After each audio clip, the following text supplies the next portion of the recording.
ये कहानी एक ऐसे ऑर्फनेज की है जो पूरी दुनिया से कटा हुआ था, जहाँ छोटे छोटे बच्चों को पालकर बड़ा किया जाता और उन बच्चों की देखभाल करने वाली महिला भी उनका बहुत ध्यान रखा करती थी।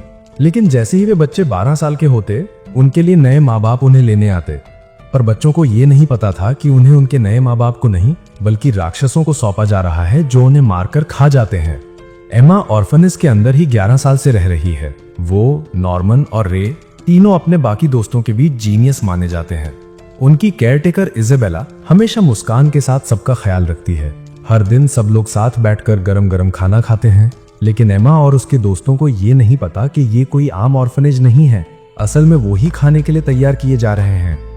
हर हफ्ते घंटों तक सब बच्चों का टेस्ट होता है, जैसे मशीनों को टेस्ट किया जाता है। और हमेशा नॉर्मन, रे और एमा टॉप पर होते हैं परफेक्ट स्कोर के साथ। लेकिन कॉनी को लगता है कि उसने आज का टेस्ट फिर से फेल कर दिया, जैसे हर बार होता है। फिर भी वो खुश थी क्योंकि आज उसका अडॉप्शन वाला दिन था। वो अपने नए पेरेंट्स से मिलने वाली थी। सबको बाय बोलते बोलते कॉनी रो भी पड़ी। इज़ाबेला हमेशा की तरह उसे छोड़ने गई और वही जानी पहचानी सीटी बजाती रही। कॉनी जाने के बाद एमा को पता चलता है कि उसने अपना प्यारा बनी वहीं ऑर्फनेज में छोड़ दिया है। एमा परेशान हो जाती है और सोचती है क्या करे। रे कहता है कि अगर वो दौड़े तो अभी भी कॉनी तक पहुंच सकती है। नॉर्मन भी एमा के साथ भाग पड़ता है उसे सपोर्ट करने के लिए। दोनों भागते भागते उस रहस्यमयी गेट तक पहुंच जाते हैं जिसे उन्होंने हमेशा देखा था, लेकिन कभी अंदर नहीं गए थे। वहां पहुंचकर उन्हें एक ट्रक दिखता है। एमा कॉनी को ढूंढने लगती है और ट्रक के पीछे जाती है। लेकिन जैसे ही वो अंदर झांकती है, उसका पूरा शरीर सुन्न पड़ जाता है। नॉर्मन भी हिम्मत करके देखता है और उसका दिमाग भी हिल जाता है। कॉनी का डेड बॉडी अंदर पड़ी थी। तभी उन्हें किसी बूढ़े आदमी की आवाज सुनाई देती है और दोनों ट्रक के नीचे छुप जाते हैं। एमा हल्का सा झांकती है और डीमनिक दिखने वाले क्रीचर्स को देख लेती है। दोनों अपनी जान बचाने की कोशिश में चुप रहते हैं। डीमंस कॉनी को उठाते हैं और उसे क्रायोजेनिक कैनिस्टर में डाल देते हैं। कहते हैं कि ये वैल्यूएबल मर्चेंडाइज है, हाई क्वालिटी ह्यूमन मीट, अमीरों के लिए स्पेशल रखा गया है। पिछले कुछ समय से डीमंस को घटिया क्वालिटी वाले 6 साल के बच्चे मिल रहे थे, लेकिन अब उन्हें जल्द ही परफेक्ट स्कोर्स वाले मिलने वाले हैं। फिर डीमंस इज़ाबेला से पूछते हैं कि बच्चे तैयार हैं या नहीं। इज़ाबेला कहती है कि हाँ, जल्दी तैयार होंगे। और तभी एक डीमन ट्रक के नीचे देखता है, लेकिन नॉर्मन और एमा पहले ही वहां से भाग चुके होते हैं। एमा का दिल टूट जाता है। क्या हमारी पूरी जिंदगी सिर्फ इसीलिए थी कि हमें फूड की तरह खा लिया जाए? डीमंस इज़ाबेला को कॉनी का बनी वापस दे देते हैं। बाद में रे एमा और नॉर्मन से पूछता है उनका ट्रिप कैसा रहा। नॉर्मन झूठ बोलता है कि वो कॉनी तक नहीं पहुंच पाए, हालांकि एमा को बनी दे दिया गया था। रात को कमरे में नॉर्मन एमा को एस्केप करने का प्लान बताता है, लेकिन एमा साफ मना कर देती है। कहती है कि ये बच्चे उसके लिए फैमिली जैसे हैं, वो किसी को मरने नहीं देगी। नॉर्मन उसकी तकलीफ समझता है और उसे सांत्वना देता है। अगले दिन लंच के बाद एमा अपनी काम और मुस्कुराती हुई माँ इज़ाबेला को देखती है, जैसे कुछ हुआ ही नहीं। नॉर्मन एमा को याद दिलाता है कि मुस्कुराते रहना है, वरना शक हो जाएगा। दोनों समझ चुके थे कि माँ ने वो बनी ढूंढ लिया होगा और उसे पता चल गया होगा कि किसी ने सच्चाई देख ली है। अब सीक्रेट सेफ रखने के लिए उन्हें नॉर्मल एक्ट करना पड़ेगा। नॉर्मन ये भी समझ चुका था कि डीमंस परफेक्ट स्कोर्स वालों को डिले क्यों करते हैं। उन्हें ब्रेन्स अच्छे से डेवलप चाहिए, लेकिन कोई भी बच्चा 12 साल से ऊपर नहीं बचता। यानी उनकी शिपमेंट 12वें बर्थडे तक पक्की है और नॉर्मन, एमा और रे के पास बस 2 महीने का वक्त है। बाद में दोनों जंगल में जाते हैं और मैप बनाने की कोशिश करते हैं। गेट हमेशा डीमन से गार्डेड रहता है या फिर बंद होता है, इसलिए उन्होंने सोचा जंगल एक्सप्लोर किया जाए। काफी देर दौड़ने के बाद उन्हें एक बहुत बड़ी दीवार दिखाई देती है। नॉर्मन उस पेड़ पर चढ़ने की कोशिश करता है, लेकिन फिसलकर अपनी कमर तोड़ लेता है। एमा उसकी जगह पेड़ पर चढ़ जाती है। जब एमा दीवार की तरफ देखती है तो उसे सिर्फ 3 मीटर मोटी दीवार और उसके पार फैला जंगल ही दिखाई देता है। दीवार इतनी स्मूथ है कि चढ़ना नामुमकिन है, लेकिन अगर उनके पास कोई रोप होती तो वो शायद भाग सकते थे। तभी अचानक घंटियों की आवाज आती है और दोनों भागकर लौट आते हैं ताकि उनकी माँ को शक ना हो। लेकिन तभी एक छोटा बच्चा आकर बताता है कि नाइलिया गुम है। इज़ाबेला एक अजीब सा कंपास निकालती है और कहती है कि वो उसे ढूंढ लेगी। वो जंगल में जाती है और थोड़ी देर बाद नाइलिया को लेकर वापस आ जाती है। नॉर्मन और एमा समझ जाते हैं कि इज़ाबेला को बच्चों की एग्जैक्ट लोकेशन पता चल जाती है, मतलब उसके पास ट्रैकिंग डिवाइस है। ये सब शो ऑफ था ताकि बच्चों को डराया जा सके कि वो कहीं भाग नहीं सकते। रे ये सब देख लेता है, लेकिन कुछ बोलता नहीं। नॉर्मन रोप बनाने का प्लान करता है, लेकिन एमा टेंशन में है कि शायद ऑर्फनेज में कैमरा लगे हो। नॉर्मन कहता है उसने काफी ढूंढा है, लेकिन कोई कैमरा नहीं मिला। वो तो कीरा को ढूंढने से भी ज्यादा ध्यान से ढूंढ रहा था। उधर डॉन नॉर्मन को बुलाता है क्योंकि क्लॉक काम नहीं कर रही। एमा ब्लैक बोर्ड को देखते देखते कॉनी को याद करके रो पड़ती है। क्लॉक ठीक करने के बाद नॉर्मन देखता है कि इज़ाबेला एमा को घूर रही है और पूछती है कि वो आजकल इतनी खुश क्यों नहीं रहती। कुछ देर की चुप्पी के बाद एमा एक्टिंग करके कहती है कि बस कॉनी को याद कर रही है। तभी रे आकर बताता है कि डिनर तैयार है। नॉर्मन इस मौके का इस्तेमाल करके एमा को वहां से निकाल लेता है। लेकिन तभी इजाबेला पूछती है कि क्या वो लोग कल गेट पर गए थे। नॉर्मन झट से बोलता है कि नहीं, हम तो बस टैग खेल रहे थे और रूल्स नहीं तोड़े। इजाबेला मुस्कुराकर कहती है ठीक है, बस वहां मत जाना। एमा स्ट्रेस से कोलैप्स हो जाती है, लेकिन नॉर्मन उसका हाथ पकड़ के उठाने की कोशिश करता है। नॉर्मन खुद भी कांप रहा होता है, लेकिन एमा उठकर खड़ी हो जाती है। दोनों ठान लेते हैं कि उन्हें ये करना ही है। रे दूर से उन्हें देख रहा होता है। उसी रात नॉर्मन टेबल क्लॉथ चुराकर रोप बनाने लगता है। अगले दिन दोनों मिलकर रोप बनाते हैं और उसे छुपाते हैं, लेकिन अभी तक उन्हें पता नहीं कि इन ट्रांसमीटर्स का क्या करना है। एमा सोचती है कि रे मदद कर सकता है। नॉर्मन प्लान करता है कि वो रे से खुद बात करेगा, लेकिन रे खुद उनके सामने आकर पूछ लेता है कि वो क्या प्लानिंग कर रहे हैं। असल में वो उस रात से ही उनका पीछा कर रहा है। रे कहता है कि साफ साफ बताओ गेट पर क्या देखा था। नॉर्मन और एमा जब सच बताते हैं तो रे मान भी जाता है, लेकिन बोलता है कि वो इस पर सिर्फ नॉर्मन पर भरोसा करता है क्योंकि एमा यूजलेस इमोशनल विक्टिम है। रे सोचता है किन बच्चों को प्लान में शामिल किया जा सकता है, लेकिन एमा कहती है कि वो सबको ले जाएगी। रे कहता है ये नामुमकिन है, ज्यादातर बच्चे तो ठीक से दौड़ भी नहीं पाएंगे। और सच ये है कि ये कोई ऑर्फनेज नहीं बल्कि ह्यूमन फार्म है। बाहर की दुनिया शायद डीमन से भरी है जो इंसानों का शिकार करते हैं। उनका बेस्ट ऑप्शन सिर्फ बड़े बच्चों को लेकर भागना है। लेकिन एमा गुस्से में कहती है मैं अपनी फैमिली को पीछे छोड़कर नहीं जाऊंगी, सबको लेकर जाऊंगी। मैं दोबारा किसी को कॉनी जैसा नहीं देखना चाहती। इसमें कोई नेगोशिएशन नहीं होगा। रे नॉर्मन की तरफ देखता है और पूछता है क्या वो इस स्टूपिड प्लान के साथ है। नॉर्मन साफ कह देता है कि वो एमा का साथ कभी नहीं छोड़ेगा। एमा हमेशा दूसरों को खुद से आगे रखती है। अगर ये जहाज डूब भी रहा है तो मैं उसके साथ ही डूबूंगा, क्योंकि मैं उसे रोते हुए नहीं देखना चाहता। मैं उसे हमेशा मुस्कुराते देखना चाहता हूँ। मैं अपनी पूरी ताकत लगा दूंगा सारे छेद भरने के लिए। नॉर्मन कहता है ये प्लान पागलपन हो सकता है, लेकिन ये दुनिया इससे भी ज्यादा पागल है। और फिर रे से पूछता है कि वो साथ है या नहीं। तभी अचानक डिनर बेल बजती है, इस बार यूजुअल टाइम से पहले, और साथ ही एक नया बच्चा कैरल ऑर्फनेज में आता है। वो सबका नया भाई है। उसके साथ एक नई केयरटेकर भी आती है, उसका नाम है करोन। अब इजाबेला अकेली नहीं बल्कि करोन भी बच्चों पर नजर रखेगी।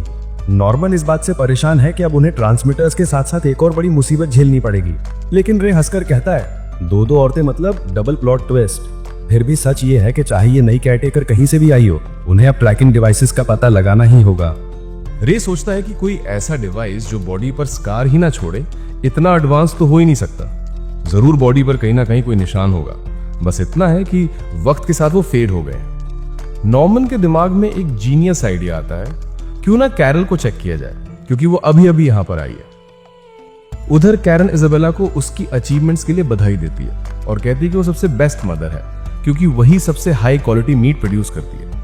लेकिन इजाबेला उसे रोक देती है और कहती है कि फॉर्मल बातें छोड़, काम की बातें कर। फिर वो कैरन को बच्चों की डिटेल्स याद करने के लिए देती है और बताती है कि कुछ बच्चों को डीमंस के बारे में सच्चाई पता चल चुकी है, जो कि रूल्स के खिलाफ है। इजाबेला कैरन से कहती है कि उसे ऑलरेडी पता है कौन से बच्चे हैं, लेकिन उसका काम बस उन पर नजर रखना है। तो कुछ नहीं है, बस एक गार्ड है, मेरे लिए extra pair of eyes. Karen loyalty की कसम खाती है, लेकिन अंदर ही अंदर सोचती है कि अगर वो बच्चों को पकड़कर एविडेंस जमा कर ले तो इजाबेला की जगह खुद मदर बन सकती है। बाद में कैरन बच्चों के साथ खेलती है, लेकिन वो नॉर्मन और रे के पीछे जाकर अचानक से हेलो करती है और दोनों को घूरने लगती है। नॉर्मन समझ जाता है कि उन पर शक हो चुका है और अब उन्हें जल्दी से जल्दी एक्शन लेना होगा, वरना इजाबेला सब समझ जाएगी। इसी बीच एमा कैरल के साथ खेल रही होती है। तभी एमा की नजर कैरल के कान के पीछे पड़ती है, जहां पर एक छोटा सा ब्रूज है। एमा उसे छू कर देखती है और उसे अंदर एक मेटालिक डिवाइस महसूस होता है। एमा को याद आता है कि जब वो छोटी थी तो उसकी मां ने भी उसके कान के पीछे के निशान को ब्लड टेस्ट कहा था। अब उसका तो निशान फेड हो चुका है, लेकिन कैरल का ताजा ब्रूज देखकर एमा को पक्का यकीन हो जाता है कि यही ट्रांसमीटर है। नियर बाय एक और बच्ची पूछती है कि एमा इतनी ध्यान क्यों दे रही है, तो एमा मजाक में कह देती है कि उसे बर्जेस पसंद है, लेकिन अंदर से वो ये ठान लेती है कि उसे अपने बाकी सारे बच्चों की हिफाजत करनी होगी। रात में इजाबेला कोड्स डिसाइड करती है और हेडक्वार्टर से बात करने की कोशिश करती है। वहां ग्रैंडमा की आवाज आती है। वो पूछते कि क्या 3 परफेक्ट स्कोर्स शिपमेंट के लिए तैयार हैं? बाकी सारे प्लांट्स फेल हो चुके हैं और अब सिर्फ इजाबेला पर उम्मीद टिकी है। इजाबेला डीमंस को भरोसा दिलाती है कि शिपमेंट टाइम पर तैयार होगा। डीमंस इस हार्वेस्ट को अब तक का सबसे ग्रैंड मानते हैं और अपनी वियर्ड प्रार्थना करते हैं। अगले दिन एमा बच्चों के साथ बॉल खेल रही होती है। तभी कैरन ध्यान देती है और एमा बाकी बच्चों को बताती है कि उनके कान के पीछे ट्रांसमीटर्स लगे हैं। सब सोचते हैं कि उसे डिस्ट्रॉय कैसे किया जाए, लेकिन फिलहाल वो रिस्क नहीं ले सकते क्योंकि अगर डिवाइस टूटते ही अलार्म बज गया तो उनकी मां को सब पता चल जाएगा। प्लान ये बनता है कि इसे तोड़ने की कोशिश तभी करनी है जब वो एस्केप के लिए पूरी तरह से तैयार होंगे। इसी बीच झाड़ियों से कोई उनकी बातचीत सुन रहा होता है। वो रे ही था। रे सोचता है कि शायद उसके पास ट्रांसमीटर डिसेबल करने का कोई तरीका है, लेकिन अभी उनका फोकस बच्चों को फिजिकल ट्रेनिंग देने पर होना चाहिए ताकि वो एस्केप करने के काबिल बन सके। अगले कुछ दिन तक सब मिलकर बच्चों के साथ खेलते हैं और उनकी इंड्योरेंस बढ़ाने की कोशिश करते हैं। रे बच्चों को स्ट्रैटेजी सिखाता है कि कैसे जंगल में छुपना है और कैसे पकड़ से बचना है। बच्चे नए तरीके ट्राई करते हैं, लेकिन अभी लंबा रास्ता बाकी है। कैरन ये सब देखती है और सोचती है कि खेलना काफी मजेदार लग रहा है। फिर वो कहती है कि वो भी बच्चों के साथ खेलना चाहती है, लेकिन टाइम लिमिट के साथ। वो बोलती है 20 मिनट दो मुझे। फिर वो काउंटडाउन करती है और ऐसे दौड़ना शुरू करती है जैसे कोई ट्रैक स्टार हो।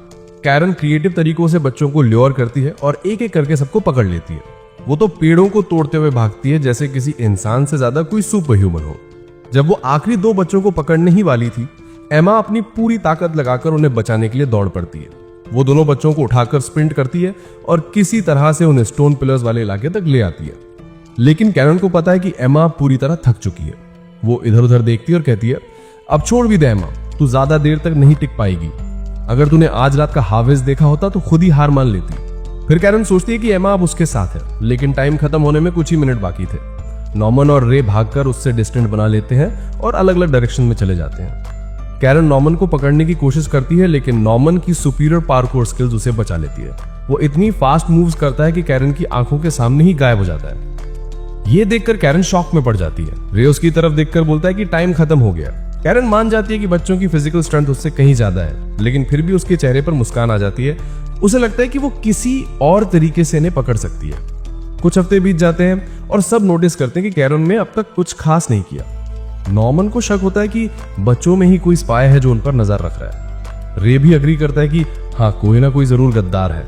एमा सब बच्चों को देखती है। जिस फैमिली को वो शांति से जीती हुई समझती थी, अब सब उसे शक के घेरे में देखते हैं। कुछ दिन बाद इजाबेला कैरन से मिलती है और कहती है कि उसने देखा है कैरन बच्चों की फिजिकल स्ट्रेंथ टेस्ट कर रही है। लेकिन इजाबेला कहती है कि उसे कोई फर्क नहीं पड़ता क्योंकि कैरन उसके लिए सिर्फ एक इंश्योरेंस पॉलिसी है। वो उसे कहती है कि बस एक आज्ञाकारी लड़की बनी रहे, मेरी पॉन की तरह। अगर तू अच्छी लड़की बनी रही तो मैं देख लूंगी कि तू भी कभी मदर बन पाएगी। कैरन हार मानकर कमरे से बाहर निकलती है, अपनी गुड़िया उठाती है और उसे फाड़ देती है। फिर गुस्से में उस पर पैर मारती है और कसम खाती है कि वो इजाबेला को गिराकर खुद मदर बनेगी। उधर बच्चे अपनी ट्रेनिंग जारी रखते हैं और एस्केप प्लान को मजबूत करने के लिए टैग टीम्स बनाते हैं। बाद में नॉर्मन रे से पूछता है कि उसका ट्रांसमीटर हैकिंग डिवाइस बनने में कितना समय लगेगा। रे कहता है 10 दिन और लगेंगे। नॉर्मन कहता है कि वो लोग 10 दिन बाद एस्केप करेंगे। रे और एमा दोनों शॉक में पड़ जाते हैं कि इतनी जल्दी कैसे पॉसिबल होगा, लेकिन नॉर्मन समझाता है कि उन्हें विंटर से पहले भागना होगा, वरना बाहर की दुनिया में सर्वाइव करना मुश्किल होगा। अपने प्लान को आगे बढ़ाने और स्पाई को पकड़ने के लिए नॉर्मन और एमा डॉन और गिल्डा को चेक करने का सोचते हैं। दोनों उन्हें पुराने लाइब्रेरी में बुलाते हैं। एमा डॉन और गिल्डा से कहती है कि उनका फैमिली एक्चुअली बुरे लोगों को बेचा जा रहा है। डॉन पहले तो एमा की बात को मजाक समझता है, लेकिन गिल्डा उस पर यकीन कर लेती है और डॉन को भी कहती है कि भरोसा करो। नॉर्मन और एमा डीमंस की असली बात छुपा लेते हैं और कहते हैं कि बच्चों को बस खराब फैमिलीज को भेजा जाता है। रे इस पर गुस्सा हो जाता है क्योंकि सच बताए बिना उन्हें कभी नहीं पता चलेगा कि असली स्पाई कौन है। लेकिन नॉर्मन पहले से ही ट्रैप तैयार कर चुका था। उसने डॉन को बताया था कि उसकी रोप नॉर्मन के बेड के नीचे है, जबकि गिल्डा को कहा था कि बाथरूम में है। जिस जगह से रोप गायब होगी वही असली गद्दार होगा। रात को सब सो जाते हैं, लेकिन गिल्डा उठ के बाहर निकलती है। एमा नोटिस करती है कि इजाबेला के दरवाजे के नीचे कागज पड़ा है, उस पर लिखा है कि रोप नॉर्मन के बेड के नीचे है। तभी गिल्डा एक रूम में घुसती है और कैरन उसे वेलकम करती है। एमा चुपके से सुनने की कोशिश करती है, लेकिन गिल्डा कहती है कि उसके दिमाग में कुछ नहीं है और एमा को धन्यवाद देती है उसकी केयर करने के लिए। जैसी गिल्डा जाने वाली होती है, कैरन रिवील करती है कि उसे सब पता है। एमा ने सब उसे बता दिया है। ये सुनकर गिल्डा डर जाती है। कैरन वादा करती है कि वो गिल्डा को बचाएगी अगर वो सच बताती है, लेकिन गिल्डा उसे धक्का देकर कहती है कि वो चुगली नहीं करेगी। कैरन उसके कान में विस्पर करती है कि अगर उसे कभी प्रोटेक्शन चाहिए तो उसे पता है कहां आना है। बाद में गिल्डा चुपके से वापस अपने कमरे में लौट आती है। एमा उसे देखकर खुश हो जाती है और रो रो के उसे गले लगा लेती है। लेकिन कैरन का गुस्सा और बढ़ जाता है। अब उसे किसी ऐसे बच्चे की तलाश है जो उसे इंफॉर्मेशन सप्लाई करे। अगली सुबह नॉर्मन रे से पूछता है कि कोई अपने ही दोस्तों को बिट्रे क्यों करेगा। रे जवाब देता है क्योंकि शायद वो डीमंस के हाथों खाए जाने से बचना चाहता होगा। ये बात सुनकर नॉर्मन और एमा दोनों सोच में पड़ जाते हैं। पूरा दिन नॉर्मन चुपचाप रे को देखता रहता है और फिर एमा से पूछता है कि अगर उसे पता चले कि कोई उन सबको बेच रहा है तो वो क्या करेगी।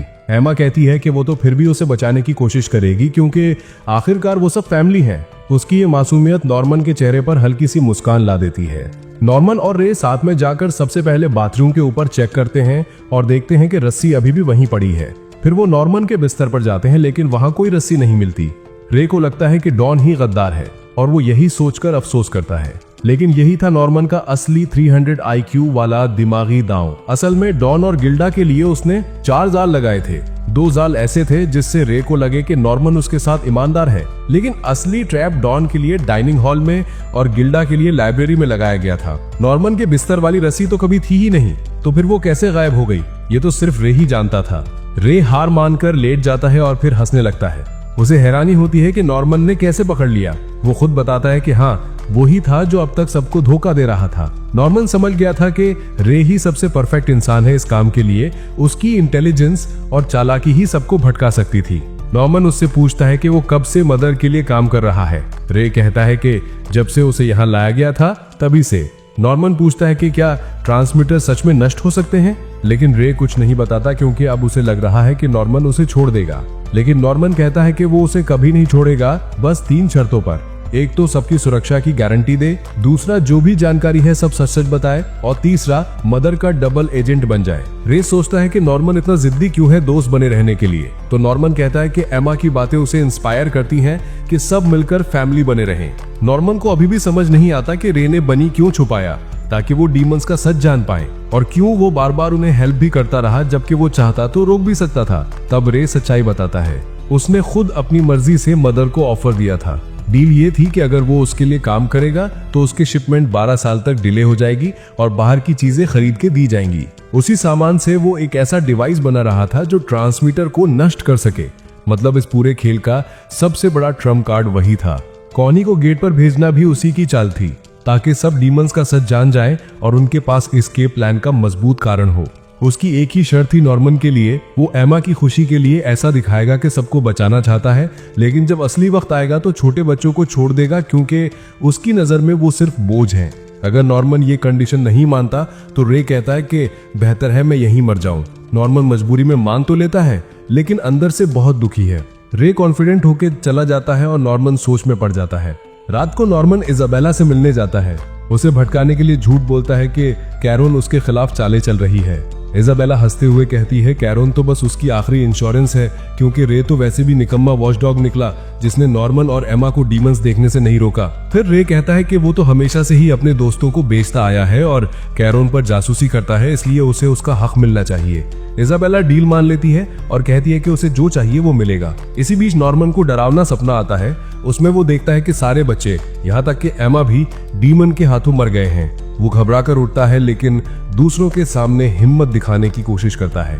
जंगल में एमा उससे पूछती है कि गद्दार कौन है। नॉर्मन बाहर आता है और सबके सामने कहता है कि मैं ही था जो अब तक तुम सबको धोखा दे रहा था, लेकिन वो लोग गलती से बनी गेट पर ही छोड़ आते हैं जिससे इजाबेला को शक हो जाता है। हालांकि रे असल में उनकी साइड पर है और वो बच्चों को बचाने के लिए हर पॉसिबल कोशिश करेगा।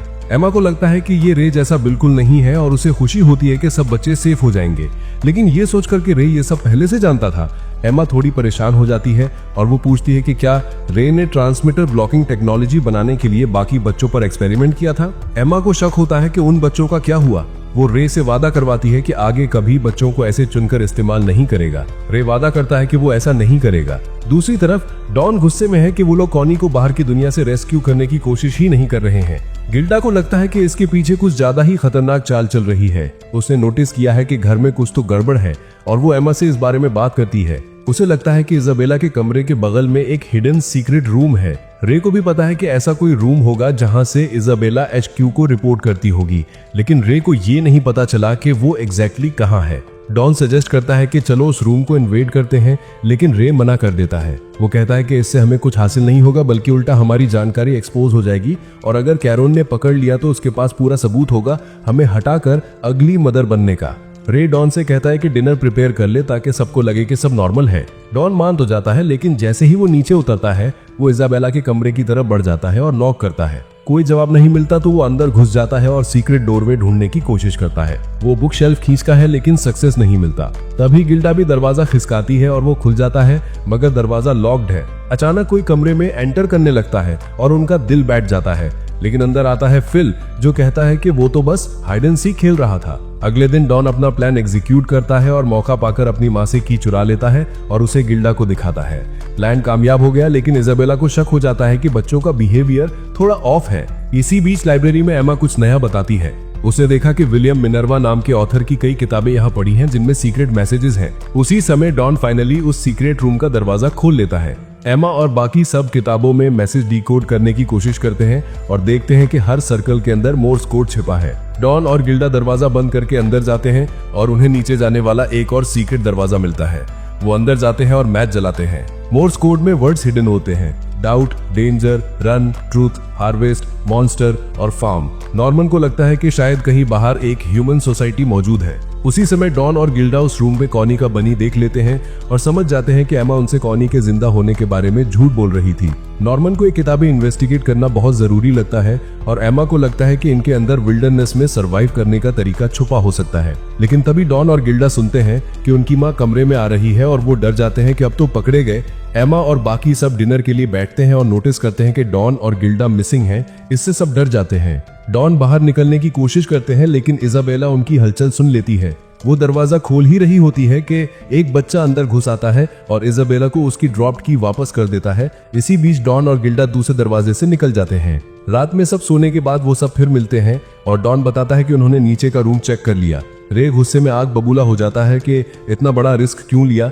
तब डॉन गुस्से में पूछता है, तो क्या हमें भी कॉनी की तरह मर जाना चाहिए था जिसका बनी उसी रूम में पड़ा था। एमा रोकर माफी मांगती है कि उसने सच छुपाया, लेकिन डॉन गुस्से में कहता है कि अब सच छुपाना बंद करो और सब कुछ बता दो। सच जानने के बाद गिल्डा और डॉन दोनों डर जाते हैं। डॉन गुस्से में नॉर्मन को घूसा मार देता है और रे को भी पीटने के लिए आगे बढ़ जाता है। डॉन एमा से पूछता है कि क्या वो उन्हें डेड वेट समझते हैं जिन्हें हमेशा बचा के रखना पड़ता है। उसकी आंखों में आंसू आ जाते हैं और वो पूछता है कि तुम लोग अपने फैमिली, अपने भाई बहन से झूठ कैसे बोल सकते थे। वो गुस्से में रूम से बाहर निकल जाता है थोड़ा ठंडक लेने के लिए। बाहर जाके सोचता है कि ये सब उनकी गलती नहीं है जो उन्होंने झूठ बोला। असल में उसको लगता है कि वो खुद ही पावरलेस है, बस एक बोझ है सबके लिए। उसे लगता है कि काश वो और स्ट्रांग होता। तभी गिल्डा उसके पास आती है और उसे समझाती है कि वो स्ट्रांग बनेगा, बस थोड़ा वक्त लगेगा। एमा भी बाहर आती है और रोकर सॉरी बोलती है कि उसने पहले उन पर ट्रस्ट नहीं किया। नॉर्मन और रे भी माफी मांगने आ जाते हैं और सब एक दूसरे को गले लगा के पैचअप कर लेते हैं। अब उनके प्लान को एग्जीक्यूट करने के लिए बस एक हफ्ते का वक्त बचा है। इसी दौरान नॉर्मन को शक होने लगता है रे के वर्ड्स पे, जब उसने कहा था कि वो कुछ भी करेगा ताकि नॉर्मन और एमा दोनों मरने ना पाए। नॉर्मन रे के बेड के नीचे चेक करता है और उसका असली प्लान पता लगता है। उसे वो प्लान कमाल का लगता है। रे अपनी मॉम से बात करता है और अपनी चोट के बारे में झूठ बोलता है कि नॉर्मन उसे मारने का प्लान कर रहा है ताकि एस्केप कर सके। इजाबेला उससे कहती है कि वो उसके प्लान को फेल होने देगी, लेकिन उसके पास एक खबर आई है कि अगला शिपमेंट रे के 12th बर्थडे पे होने वाला है। बाकी बच्चे जंगल में जाके प्लान डिस्कस करते हैं, लेकिन इसी बीच कैरॉन उनकी बातें सुन लेती है। वो सबको बोलती है कि उसने कल रात सब सुन लिया था और अब वो खुश है क्योंकि उसे वो चीज मिलने वाली है जो वो चाह रही थी। वो बैलेरिना की तरह घूमती है और एमा से पूछती है कि क्या तुम लोग उसके साथ टीम अप करना चाहोगे। नॉर्मन डिसाइड करता है कि पहले उसकी कंडीशन सुन लेते हैं। कैरॉन रिवील करती है कि उसका प्लान है उनके साथ टीम अप करके इजाबेला की पोजीशन को ले लेना। वो अपनी सिचुएशन से निकलना चाहती है और अपना टैटू नंबर उन्हें दिखाती है। वो बताती है कि वो भी एक लड़की थी जो इसी तरह के एक फार्म में पाली गई थी और जब लड़कियां 12 साल की होती हैं तो उन्हें एक चॉइस मिलती है, या तो मर जाओ या फिर मदर बन जाओ। लेकिन इसके लिए उनकी स्कोर्स परफेक्ट होने चाहिए और एक मदर का रिकमेंडेशन भी। अगर वो मदर बन जाती है तो फार्म के बाहर कभी नहीं जा पाएगी। फिर वो अपना चिप दिखाती है जो उसके बॉडी में इम्प्लांट है। अगर वो फार्म से बाहर जाएगी तो चिप शॉक देके उसका दिल बंद कर देगा और अगर वो मर गई तो अलार्म बजेगा और डीमंस को पता चल जाएगा। इसलिए इजाबेला को मार देना एक ऑप्शन ही नहीं है। कैरॉन बस अब एक पीसफुल लाइफ चाहती है एक मदर बनके। अगर एस्केप होता है तो वो इजाबेला को हटा देगी और अपनी पोजीशन सिक्योर कर लेगी। इसी वजह से वो उनके साथ डील करना चाहती है। नॉर्मन से हाथ बढ़ाती है, लेकिन एमा कंफर्म करना चाहती है कि उनकी सेफ्टी गारंटी कैसे होगी। कैरॉन कहती है कि अगर वो बिट्रे करेगी तो रे उसके प्लान को इंस्टेंटली इजाबेला के सामने एक्सपोज कर देगा, इसलिए वो प्रॉमिस करती है कि ये डील सीक्रेट रहेगी। एमा उस पर बिलीव कर लेती है और नॉर्मन उसका हाथ मिला लेता है। कैरोन बहुत खुश हो जाती है और कहती है कि वो उन्हें एस्केप में मदद के लिए जितनी भी इंफॉर्मेशन चाहिए देगी। लेटर उसी दिन एमा को लगता है कि ये सब थोड़ा ज्यादा ही कन्वीनियंट है, लेकिन नॉर्मन ऑलरेडी समझ चुका है कि कैरोन सिर्फ उनका ट्रस्ट जीतना चाहती है ताकि एविडेंस कलेक्ट करके इजाबेला को गिरा के अपना पोजीशन ले सके। अगर वो सच में केयर करती तो उन्हें तुरंत एस्केप करवा देती। वो बस रे के ट्रांसमीटर ब्लॉकर के पीछे है, वही उसके लिए एविडेंस बन सकता है। लेकिन रे अश्योर करता है कि वो उसे कहीं नहीं पकड़ने देगी। नॉर्मन सोचता है कि अगर वो स्मार्टली खेलेंगे तो उन्हें रिस्क उठाए बिना इंफॉर्मेशन भी मिल जाएगी। रात को इजाबेला गेट के पास जाती है डीमंस से लेटेस्ट पैकेज लेने के लिए। अंदर एक लेटर और एक ब्लैक बॉक्स होता है। थोड़ी देर बाद नॉर्मन और एमा जाते हैं करोन के रूम में। वो दरवाजा खोलती है और उन्हें अंदर बुलाती है। उसका लाइफलेस डॉल देख के दोनों थोड़ा घबरा जाते हैं। करोन कहती है, जो पूछना है पूछ लो। एमा सीधा पूछती है, वो मॉनिटर कहाँ है जो हमें ट्रैक करता है। करोन ये सुनकर शॉक हो जाती है कि उन्हें उसके बारे में पता कैसे चला। वो बताती है कि ये डिवाइस सिर्फ बच्चों की लोकेशन दिखाता है पर उनका नाम नहीं। नॉर्मन और एमा फिर पूछते हैं, ट्रैकर कहाँ लगा हुआ है। करोन बोलती है, वो तुम्हारे कानों में लगा है। ये सुन के दोनों एक्टिंग करते हैं जैसे उन्हें अभी पता चला हो, पर करोन कहती है उसे ये नहीं पता कि ट्रैकर तोड़ कैसे सकते हैं, इसलिए उसके हिसाब से उसे हटाने का एक ही तरीका है, कान काट देना। वो आगे बताती है कि ऐसे 5 और प्लांट है और बाहर की दुनिया में इंसान और डीमन दोनों एक जैसे रहते हैं। नॉर्मन सिक्योरिटी के बारे में पूछता है तो करोन बोलती है, सिक्योरिटी तो बहुत रिलैक्स्ड है क्योंकि ये लोग दीवार और ट्रांसमीटर्स पे भरोसा करते हैं। नॉर्मन और एमा उसे थैंक्स बोलते हैं और निकलने लगते हैं, पर तभी करोन जोर जोर से हंसने लगती है। वो कहती है, तुम लोगों को तो ट्रांसमीटर के बारे में पहले से सब पता था ना, तुम्हारे चेहरे पर तो एक भी रिएक्शन नहीं था, तुमने अपने कान भी चेक नहीं किए। वो सोचती है ये बच्चे कुछ तो छुपा रहे हैं। फिर वो कहती है, क्या तुमने उसके बारे में सुना है, हिम? अगर अगली बार आया तो मैं उसके बारे में सब बताऊंगी। इधर रे अपने नए कैमरे से खेल रहा होता है। इजाबेला उसे उदास नजर से देखती है। रे एक फोटो लेता है और कहता है, लंच के बाद हम अपना प्लान डिस्कस करें। क्लॉक बजती है और रात में इजाबेला कैलेंडर पर डेट क्रॉस कर देती है। उसे पता है आज रात उनके भागने का दिन है। अगले दिन प्लेग्राउंड में रे सबको प्लान समझाता है। लंच के बाद मैं मॉम को डिस्ट्रैक्ट करूंगा करोन का राज बताकर, तब तक तुम सब दीवार चढ़कर एरिया स्काउट कर लेना। डॉन और गिल्डा निकल जाते हैं, पर नॉर्मन के पास बुरी खबर होती है। करोन को उनके ट्रांसमीटर तोड़ने वाले डिवाइस के बारे में पता चल गया है और अब वो उसे ढूंढने वाली है। नॉर्मन कहता है, अगर उसे सबूत मिल गया तो। रे मुस्कुराता है, वो काम मैंने संभाल लिया है। करोन अपने रूम में बैठी सोच रही होती है कि बच्चे झूठ क्यों बोल रहे थे और वो ट्रांसमीटर कैसे तोड़ने वाले हैं। वो समझ जाती है कि उन्होंने कोई ब्लॉकिंग डिवाइस बना लिया है और बस वही उसके लिए सबूत होगा। वो डिसाइड करती है, अब तो घर में रेड मारनी पड़ेगी। वो सीधा बच्चों के रूम में जाकर सर्च करना शुरू करती है, हर कोने, हर बेड, हर ड्रॉअर। तभी फिल वहां से गुजरता है और उसे देख लेता है। वो घबरा जाती है और झूठ बोलती है, बस सफाई कर रही थी। उसने बेड हिलाया और नीचे देखा, जहां एक छोटी सी नोट मिलती है। वो खुश हो जाती है, आखिर मुझे वो मिल गया जिसे मैं ढूंढ रही थी। एमा और नॉर्मन उसकी तेज चलने की आवाज सुनते हैं, पर रे सिर्फ मुस्कुराता है। वो मेरे ट्रैप में फंस गई। करोन नोट पढ़ती है और खुश हो जाती है क्योंकि उसे लगता है कि अब उसके पास इजाबेला के खिलाफ एक और सबूत आ गया है। वो सोचती है अगर ग्रैंडमा को ये पता चल गया तो इजाबेला तो पूरी तरह बर्बाद हो जाएगी। पर फिर उसके दिमाग में सवाल आता है, लेकिन रे को ये सब कैसे पता चल गया जब इजाबेला खुद नहीं जानती। इतने में नॉक होता है। करोन दरवाजा खोलती है, सामने इजाबेला होती है, हाथ में एक शार्प चीज लिए हुए। करोन सोचती है वो उस पर अटैक करेगी, पर इजाबेला बस एक लेटर उसे हाथ में देती है और कहती है, इसको खोल कर पढ़ लो। करोन लेटर पढ़ती है, उसके हाथ कांपते हैं, वो शॉक में है। इजाबेला उसे धीरे से कहती है, गुड बाय करोन, और बस करोन के सारे प्लान बिखर जाते हैं। लेटर में लिखा होता है, कॉन्ग्रेचुलेशंस, तुम 4th प्लांट की नई मदल बन गई हो। इजाबेला समझाती है, मैं तो कब से तुम्हारा नाम रिकमेंड कर रही थी और अब ग्रैंडमा यहीं बाहर तुम्हें लेने आई है। करोन के चेहरे पर खुशी का एक भी असर नहीं था। उसने लेटर को जोर से मुट्ठी में कुचल दिया। इजाबेला के जाने के बाद करोन बिल्कुल टूट चुकी थी, लेकिन उसके अंदर अब भी एक आखिरी हिम्मत बची थी, इजाबेला को बर्बाद करने की। वो अपने पेन को घूरती है और दिल में वादा करती है, इजाबेला को कभी जीतने नहीं दूंगी। जाने से पहले करोन ने कुछ कागज, एक पेन और एक छोटी सी चीज एक वाइट बैग में रखी और उसे खास जगह छुपा दिया। फिर वो गेट की तरफ चली गई। अंदर ग्रैंडमा खड़ी थी, मुस्कुरा रही थी। करोन ने हिम्मत जुटाई और आगे बढ़ी। उसने ग्रैंडमा के सामने वो कागज निकाला और दिखाया। ग्रैंडमा ने पढ़कर कहा, तो तुम कहना चाहती हो कि परफेक्ट स्कोर वाले बच्चे भागने की कोशिश कर रहे हैं। फिर वो हाँ में सिर हिलाकर बोली, बिल्कुल सही समझी तुम। पर फिर ग्रैंडमा कहती है, जब तक सब कंट्रोल में है कोई प्रॉब्लम नहीं। मैं भी कभी ऐसा ही करती थी। इजाबेला के बच्चे और उसका प्लान खास है। जो भी उसकी जगह लेने की कोशिश करेगा वो मुझे परेशानी देगा, क्योंकि सबसे ज्यादा प्रॉफिट तो वही लाती है। करोन समझ जाती है वो इजाबेला के ट्रैप में फंस गई है। तभी एक बड़ा डीमन ग्रैंडमा के पीछे से निकलता है। उसी वक्त इजाबेला किचन में लंच बना रही होती है और सब बच्चे खुशी से डिनर कर रहे होते हैं। उधर करोन अब उस डीमन का डिनर बनने वाली होती है। जब डीमन उसके पास आता है तो करोन के दिमाग में उसकी पूरी जिंदगी फ्लैश हो जाती है। बचपन से वो अपने छोटे बेबी टॉय का ख्याल रखती थी। उसके 12th बर्थडे पर उसे एक मौका मिला था, मदर बनकर जिंदा रहो। थोड़ी देर बाद उसे वो स्कार मिला और पहली बार उसकी मुलाकात ग्रैंडमा से हुई थी। डीमन उसके करीब आता गया और करोन को याद आया कैसे उसने सालों तक स्टडी, ट्रेनिंग और कम्बैट सीखा था। उसने अपना टॉय कभी नहीं छोड़ा। वो उस टॉय को देखती हुई लड़ने की कोशिश करती रही।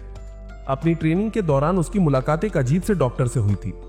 डॉक्टर के जाने के बाद एक पेन गिर गया था और करोन ने उसे उठाकर रख लिया था। फार्म छोड़ने से पहले उसने वही मिस्टीरियस पेन और कुछ पेपर बच्चों के लिए छुपा दिए थे ताकि वो उसे ढूंढ सके। डीमन ने उसे पकड़ लिया और मारे जाने से पहले उसकी एक ही इच्छा थी, बच्चे भाग जाए, इस श्रापित दुनिया को मिटा दे। यही उसके आखिरी ख्याल थे। और फिर उसके फूल खिल जाते हैं। थोड़ी देर बाद रे मिलता है इजाबेला से अपना प्लान पूरा करने के लिए, उसे डिस्ट्रैक्ट करने के लिए। इसी दौरान नॉर्मन और एमा दीवार तक पहुंचकर स्काउट कर रहे होते हैं। चलते हुए इजाबेला कहती है, मैंने सिस्टर करून को हटा दिया। ये सुनकर रे के होश उड़ जाते हैं। वो दौड़कर उसके रूम में जाता है पर करून गायब होती है। इजाबेला उसके पीछे से कहती है, वो अब किसी काम की नहीं रही और वैसे ही तुम अब मेरे काम के नहीं रहे। तुम बस एक लॉयल लैब डॉग थे। रे, वो कहती है, मैं जानती थी तुम एक डबल एजेंट हो, लेकिन मैंने तुम्हें आखिरी पल तक इस्तेमाल किया। अब मैं तुम्हारे दोस्तों को खुद मॉनिटर करूंगी। रे उसे रोकने की कोशिश में उससे झप्पी कर लेता है, पर इसाबेला उसे दूर धक्का दे देती है और कमरे का ताला लगा देती है। वो कंपस की तरफ देखती है और कहती है, एमा और नॉर्मन ही होंगे जो भाग रहे हैं। डॉन और गिल्डा टेंशन में होते हैं क्योंकि उन्हें रे का सिग्नल नहीं मिलता। तभी इसाबेला उनके सामने आती है, चेहरे पर एक हल्की सी मुस्कान के साथ, और सीधा एमा और नॉर्मन की तरफ चल पड़ती है। डॉन तुरंत दौड़कर रे को बचाने जाता है। वो उसके डोर के पास पहुंचता है और अंदर से रे की जोर जोर से दरवाजा तोड़ने की आवाज आती है। डॉन पूरी ताकत से दौड़ता है और डोर तोड़ देता है। रे सीधा बाहर दौड़ता है, मदर तक पहुंचने के लिए, अपने दोस्तों तक पहुंचने के लिए, उसे रोकने के लिए। जैसे ही एमा रस्सी निकालती है, वो और नॉर्मन दूर से किसी के चलने की आवाज सुनते हैं। वो देखते हैं मदर यानी इसाबेला उनकी तरफ आ रही होती है। दोनों सोचने लगते हैं, हमारा प्लान फेल कैसे हो गया। इसाबेला शांत आवाज में कहती है, 10 साल हो गए और आज पहली बार हम बिना झूठ के बात कर रहे हैं। वो उन्हें देखती है और कहती है, अब तुम लोग कुछ नहीं, सिर्फ ब्रीडर और लाइफ स्टॉक हो, लेकिन मैं तुमसे दिल से प्यार करती हूं जैसे अपने बच्चों से करती हूं। इसीलिए मैं चाहती हूं तुम हार मान लो। तो मैं दर्द से बचाकर सुकून भरी जिंदगी देना चाहती हूं। मरने में तो एक पल लगता है, पर जीने में पूरी जिंदगी मिलती है। एमा गुस्से में कहती है, इस तरह जीने में क्या सुकून है। मैं दर्द सह लूंगी, लेकिन आजाद रहकर जीना चाहती हूं। इसाबेला कहती है, बाहर की दुनिया दर्द और तकलीफ से भरी है एमा, बस मान जाओ, सब कुछ खत्म कर दो। नॉर्मन सामने बढ़ता और कहता है, मैं बच्चा बच्चा बनने से थक गया हूं। इतना कहकर एमा मदर की तरफ दौड़ती है, उसका कंपास छीनने की कोशिश करती है, लेकिन तभी इसाबेला उसे पकड़ लेती है और एमा की टांग तोड़ देती है, वो भी बिल्कुल साफ फ्रैक्चर के साथ। रे और बाकी लोग भागकर पहुंचते हैं। इसाबेला कहती है, नॉर्मन, तुमने अच्छा किया जो समझ लिया कि हार मान लेना ही बेहतर है। तुम सब मेरे सबसे कीमती बच्चे हो, मैं तुम्हें सबसे बेस्ट लाइफ स्टॉक बनाकर ही छोड़ूंगी। बाद में इसाबेला वापस आती है और फिल और कुछ बच्चे नोटिस करते हैं कि एमा की टांग को तोड़ने का तरीका कुछ अजीब था, लेकिन अभी तो सबसे बुरा हिस्सा बाकी था। इसाबेला एमा को कहती है, चिंता मत करो, तुम 1-2 महीने में ठीक हो जाओगी, फ्रैक्चर क्लीन है। फिर वो कहती है, अब कल सेलिब्रेट करने की तैयारी करो क्योंकि कल नॉर्मन का लास्ट दिन है शिपमेंट से पहले। नॉर्मन के अंदर सब कुछ टूट जाता है, उसे समझ आ जाता है अब सब खत्म है।